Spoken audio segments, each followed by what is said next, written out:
बारी बारी जाऊं मैं हिंदी पे बारी, हिंदी हमारी सबकी है महतारी, हिंदी हमारी। ವಿದ್ಯಾರ್ಥಿಗಳೇ ತಮ್ಮೆಲ್ಲರಿಗೂ ಕೂಡ ನಿಮ್ಮದೇ ಆತ್ಮೀಯ ವಿದ್ಯಾರ್ಥಿಗಳೇ ತಮ್ಮೆಲ್ಲರಿಗೂ ಕೂಡ ನಿಮ್ಮದೇ ಆಗಿರತಕ್ಕಂಥ ನಮ್ಮದೇ ಒಂದು ಯೂಟ್ಯೂಬ್ ಚಾನಲ್ನ ಒಂದು ಟೆಲಿಗ್ರಾಮ್ ಗ್ರೂಪ್ ಅದ ಸ್ಟಡಿ ವಿತ್ ಪರಶುರಾಮ್ ಅಂತ. ಅದರ ಲಿಂಕ್ ವಿಡಿಯೋದ ಡಿಸ್ಕ್ರಿಪ್ಷನ್ ಬಾಕ್ಸ್ನಲ್ಲಿದೆ, ಅದಕ್ಕೂ ಕೂಡ ಬಂದು ಎಲ್ಲ ಒಂದು ಕಂಟೆಂಟ್ ಬೇಕಾಗಿದ್ದರೆ ಬ್ಲಾಗ್ ಸ್ಪಾಟಲ್ಲಿ ಪೇಸ್ಟ್ ಮಾಡಿದ್ದೀವಿ, ಅಲ್ಲಿ ಕೂಡ ಹೋಗಿ ಇದನ್ನು ತೆಗೆದುಕೊಳ್ಳಬಹುದು ಅಂತ ಹೇಳ್ತಾ, ಸೊ SSLCಯ ಮೊದಲ ಪದ್ಯ ಮಾತೃಭೂಮಿಯಲ್ಲಿರ್ತಕ್ಕಂಥ ಕ್ವಶನ್ ಬ್ಯಾಂಕಲ್ಲಿ ಯಾವೆಲ್ಲ ಕ್ವಶನ್ಸ್ ಇದ್ದಾವೆ ಅವುಗಳನ್ನು ನೋಡೋಣ. ಏಕಂಕಕ್ಕೆ ಪ್ರಶ್ನೆ, 1 ಅಂಕದ ಪ್ರಶ್ನೆಗಳು. ಭಾರತ್ ಮಾತಾ ಮುಕ್ತ ಹಸ್ತ ಸೇ ಕ್ಯಾ ಬಾಂಟ್ ರಹಿ ಹೇ?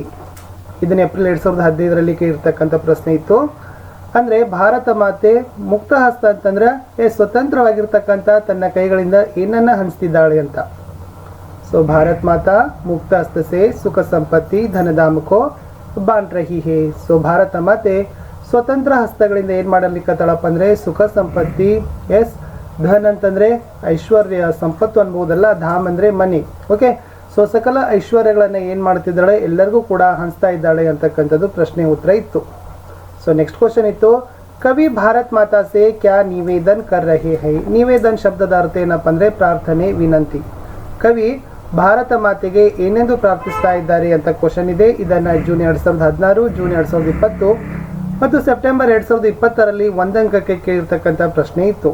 उत्तर ಇದೆ, जग का रूप बदलने के लिए कवि भारत माता से निवेदन कर रहे हैं.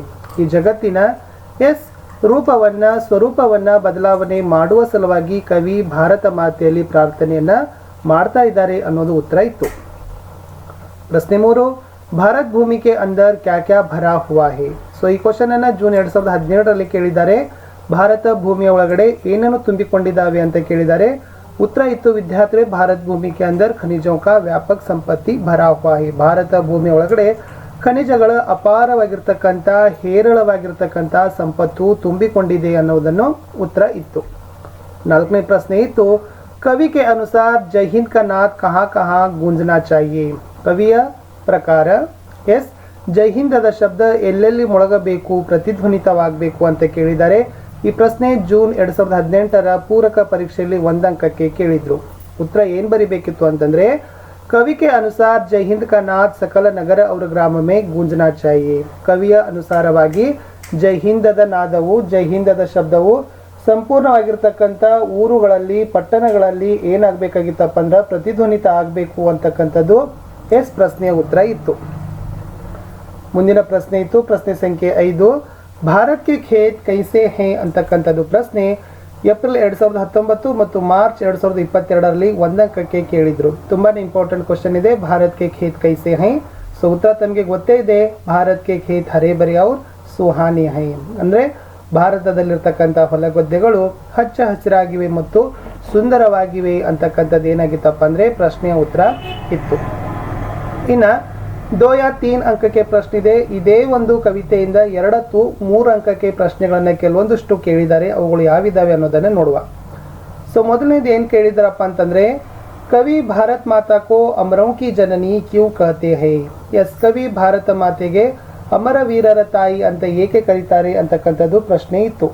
ಸೊ ಉತ್ತರ ಏನಿದೆ ಅಂತಾರೆ ವಿದ್ಯಾರ್ಥಿಗಳೇ, ಭಾರತ್ ಭೂಮಿ ಮೇ ಗಾಂಧಿ, ಬುದ್ಧ और राम जैसे अमर व्यक्तियों का जन्म हुआ है, इस कारण ಭಾರತ್ ಮಾತಾ ಕೋ ಅಮರೋಂ ಕಿ ಜನನಿ ಕಹತೆ ಹೈ.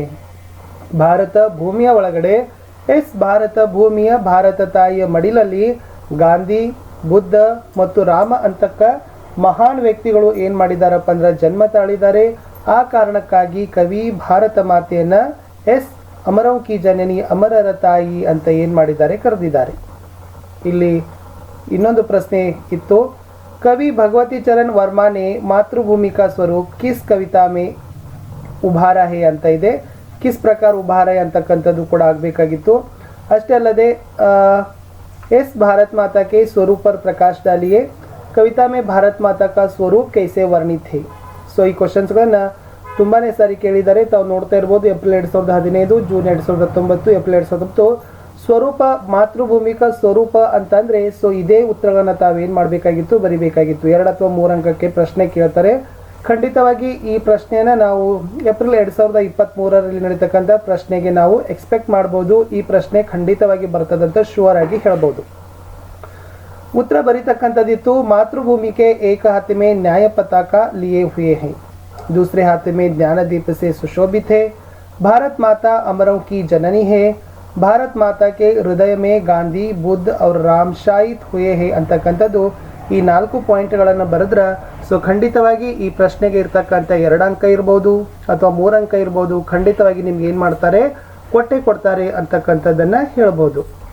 इधे पद्यद इन्नोंदु प्रश्ने बर्तदे विद्यार्थिगळे, मातृभूमि कविता में प्राकृतिक समृद्धि का वर्णन किस प्रकार किया गया है. जून 2015 के 3 अंक केಳಿದರೆ. भारत माँ के प्रकृति सौंदर्य का वर्णन कीजिए. जून 2016, एप्रिल 2016, जून 2020, एप्रिल 2018, जून 2018, मार्च 2022ರಲ್ಲಿ 3 ಅಂಕಕ್ಕೆ ಈ ಪ್ರಶ್ನೆ ಏನಾಗಿತ್ತು ಅಂದ್ರೆ ರಿಪೀಟ್ ಆಗಿತ್ತು. ಪ್ರಾಕೃತಿಕ ಸೌಂದರ್ಯ ಅಂದರೆ ಇದೇ ತರನಾಗಿರ್ತಕ್ಕಂಥ ಉತ್ತರಗಳನ್ನು ತಾವೇನು ಮಾಡಬೇಕಿತ್ತು, ಬರಿಬೇಕಿತ್ತು. ಜೂನ್ 2022ರಲ್ಲಿ ಸಹಿತ 3 ಅಂಕಕ್ಕೆ ಕೇಳಿದ್ದಾರೆ. ಉತ್ತರದಲ್ಲಿ ಏನು ಅಂಶಗಳು ಇರಬೇಕಂದ್ರೆ ವಿದ್ಯಾರ್ಥಿಗಳೇ, मातृभूमि के खेत हरे भरे और सुहाने हैं ಅಂತಕ್ಕಂಥದ್ದು. मातृभूमि के वन उपवन फल फूलों से भरे हुए हैं. मातृभूमि के अंदर खनिजों की व्यापक संपत्ति भरी हुई है. ಇಷ್ಟು ಬರೆದ್ರೆ ಏನಾಯ್ತಪ್ಪ ಅಂದರೆ ಖಂಡಿತವಾಗಿ 3 ಸಾಲುಗಳನ್ನು ಬರೆದ್ರೆ ಖಂಡಿತ ನಿಮಗೆ 3 ಅಂಕಗಳನ್ನು ಕೊಡ್ತಾರೆ. ಸೊ ವಿದ್ಯಾರ್ಥಿಗಳೇ ಧನ್ಯವಾದಗಳು. ತಮ್ಗೆ ಹೇಗೆ ಅನಿಸಿತು ಈ ಕ್ವಶನ್ ಬ್ಯಾಂಕ್ ಸೀರೀಸನ್ನು? ಸೊ ತಾವುಗಳು ಕಮೆಂಟ್ ಮಾಡಬೇಕು. ತಮಗೆ ಇಷ್ಟ ಆದರೆ ಎಲ್ಲ ಪಾಠಗಳ ಒಂದು ಇದೇ ತನಗಿರ್ತಕ್ಕಂಥ ಪ್ರಶ್ನೆ ಕೋಟಿಗಳನ್ನು ತಮ್ಮ ಮುಂದೆ ತರಲಿಕ್ಕೆ ಪ್ರಯತ್ನವನ್ನು ಮಾಡ್ತೀನಿ. ವಿಡಿಯೋವನ್ನು ಲೈಕ್, ಶೇರ್ ಹಾಗೂ ಸಬ್ಸ್ಕ್ರೈಬ್ ಮಾಡಲು ಬರೆಯದಿರಿ. ಸಿಗ್ತೀನಿ 2ನೇ ಪಾಠದ ಕಾಶ್ಮೀರಿ ಸೇವಲ್ಲಿ. ಬಾಯ್.